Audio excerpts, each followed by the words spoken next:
Praise lord.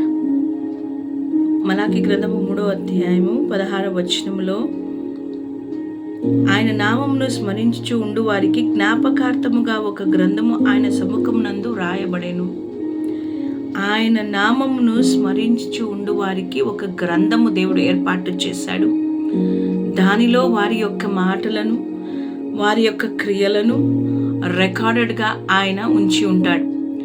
మనము ఎస్తేరు గ్రంథంలో మనం చూస్తాము కదా, మరి రాజు జ్ఞాపకార్థ గ్రంథమును తెరిచి చదివించుచుండగా మొర్దుకై చేసిన పనులను గురించి దానిలో రాయబడి ఉన్నాయి కాబట్టి రాజుకు అది తెలిసింది.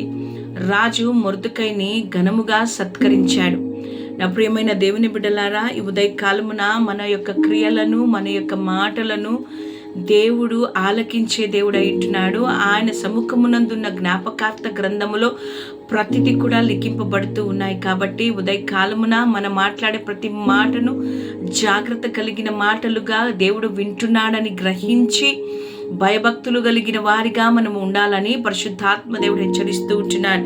జ్ఞాపకార్థ గ్రంథము తెరవబడుతుంది. దానిలో నీ యొక్క మంచి క్రియలను గురించి రాయబడి ఉంటే ఆ క్రియలకు తగినట్టుగా ప్రతిఫలమును దేవుడు అనుగ్రహించేవాడిగా ఉన్నాడు. మొర్దుకైని గణపరిచి సత్కరించిన దేవుడు ఈ ఉదయకాలమున నీ యొక్క మాటలు, నీ క్రియలన్నిటినీ కూడా ఆయన జ్ఞాపకార్థ గ్రంథంలో రాయబడి ఉంటుండగా, ఇదిగో ఆయన నిన్ను గణపరిచి సత్కరించే రోజు ఒక రోజు వస్తుంది. కాబట్టి జాగ్రత్త కలిగిన వారిగా మన క్రియలను, మన మాటలను మనము ఆధీనంలో ఉంచుకుందాం.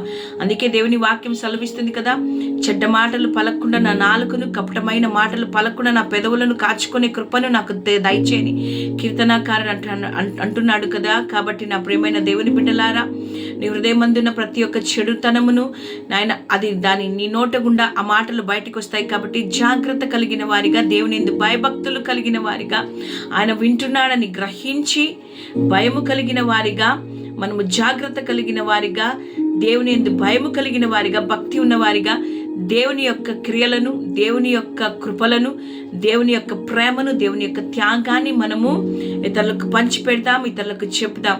ఆయన నామాన్ని గణపడతాం, ఆయన నామాన్ని సత్కరిద్దాం. దేవుడు ఈ మాటలు మన వెనుకలో దీవించిన గాక. ఆమేన్. God bless you.